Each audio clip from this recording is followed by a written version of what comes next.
இன்றே சப்ஸ்கிரைப் செய்து உங்கள் ஃபேவரட் ஷோகளை காணுங்கள். மாயா, போதும்மா.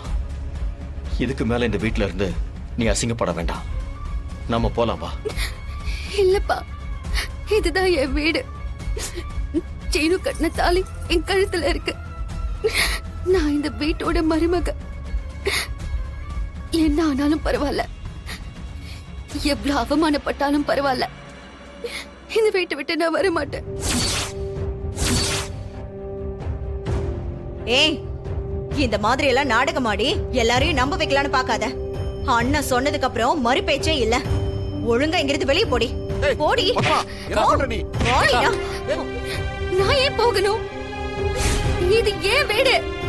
என்ன போக சொல்ல உங்க யாருக்கும் ரைட்ஸ் இல்ல. இப்ப சொல்றேன் கேட்டுக்கோங்க. நான் இந்த வீட்டை விட்டு போகணும்னு நினைச்சீங்கன்னா என் பொண்ணு தான் வெளியே போகும்.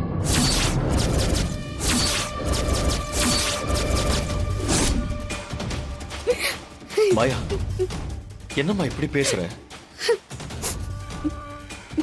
ஆமாப்பா, எத்தனை பிரச்சனை வந்தாலும் எவ்வளவு அசிங்கப்பட்டாலும் நான் இந்த வீட்டு வாசப்படிய தாண்ட மாட்டேன்பா. இது ஏன் வீடுப்பா. நான் வர மாட்டேன். நீங்க போங்கப்பா, நான் பாத்துக்கிறேன். இங்க யாரும் என்ன வெளியே அனுப்ப முடியாது.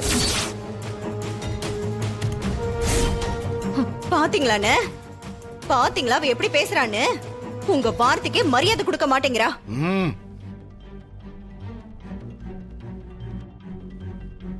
கிஷோர், பாத்தீங்கல்ல உங்க பொண்ணு எப்படி பேசுறான்னு? பாத்தீங்கல்ல, இப்படிதான் இங்க யாரையும் மதிக்கிறது இல்ல. நான் ஏற்கனவே உங்ககிட்ட சொன்னதுதான். இனி உங்க பொண்ணுக்கு ஒரு பிரச்சனைனா என்கிட்ட வந்து நிக்காதீங்க. எக்கேடோ கெட்டு போகட்டும். ரகுராம், அவ உங்க வீட்டு மருமக. நான் அப்படி பார்க்கல. என்ன பொறுத்த வரைக்கும் இந்த குடும்பத்துக்கும் இவளுக்கும் எந்த சம்பந்தமும் இல்ல. நான் சொல்லிட்டேன்.